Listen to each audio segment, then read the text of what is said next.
Vote for better India, एक अच्छे भारत के निर्माण हेतु वोट जरूर करें। वी आर एम्पावर्ड, हम सशक्त हैं। विजिलेंट, हम सतर्क हैं। सेफ, सुरक्षित हैं। इन्फॉर्म और जानकार हैं, तभी हम वोट करते हैं।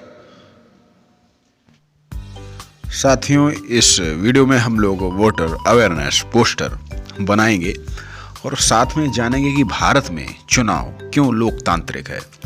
तो इसकी कुछ बिंदु हैं जो आप लोगों के बीच शेयर कर रहा हूं। सबसे पहली बात कि स्वतंत्र चुनाव आयोग। हमारे यहाँ मुख्य निर्वाचन आयुक्त की नियुक्ति भारत के राष्ट्रपति करते हैं और एक बार नियुक्त हो जाने के बाद निर्वाचन आयुक्त राष्ट्रपति या सरकार के प्रति जवाबदेह नहीं रहता।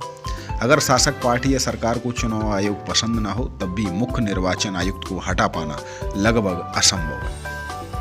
निर्वाचन आयोग चुनाव की अधिसूचना जारी करने से लेकर चुनावी नतीजे की घोषणा तक पूरी चुनाव प्रक्रिया के संचालन के हर पहलू पर निर्णय लेता है और आदर्श चुनाव संहिता लागू कराता है और इसका उल्लंघन करने वाले उम्मीदवारों और पार्टियों को सजा भी देता है। दूसरी बात, हमारे देश में लोग चुनाव में भागीदारी यदि ले रहे हैं तो हम मान सकते हैं, भागीदारी बढ़ रही है तो मान सकते हैं कि चुनाव निष्पक्ष है।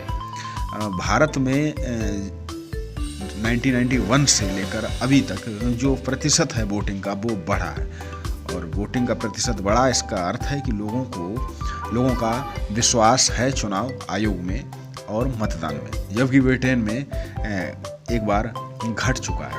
हमारे यहाँ 1991 से लगातार बढ़ रहा है। भारत में अमीर और बड़े लोगों की तुलना में गरीब, निरक्षर और कमजोर लोग ज़्यादा संख्या में मतदान कर रहे हैं। पश्चिम के लोकतंत्रों में स्थिति बिल्कुल उलट है।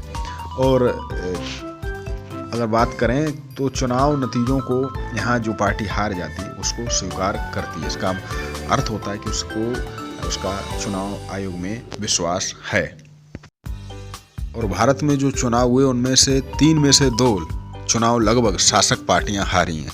इसका अर्थ ये भी है कि जो शासन में सत्ता में जो सरकार होती उसका बहुत ज़्यादा या ना के बराबर हस्तक्षेप होता है। यदि ऐसा हस्तक्षेप अगर होता तो फिर स्थिति इसके उलट होती और ज़्यादातर लोग चुनाव हार जाते हैं। तो आप इस विश्वास को बनाए रखें और मतदान अवश्य करें।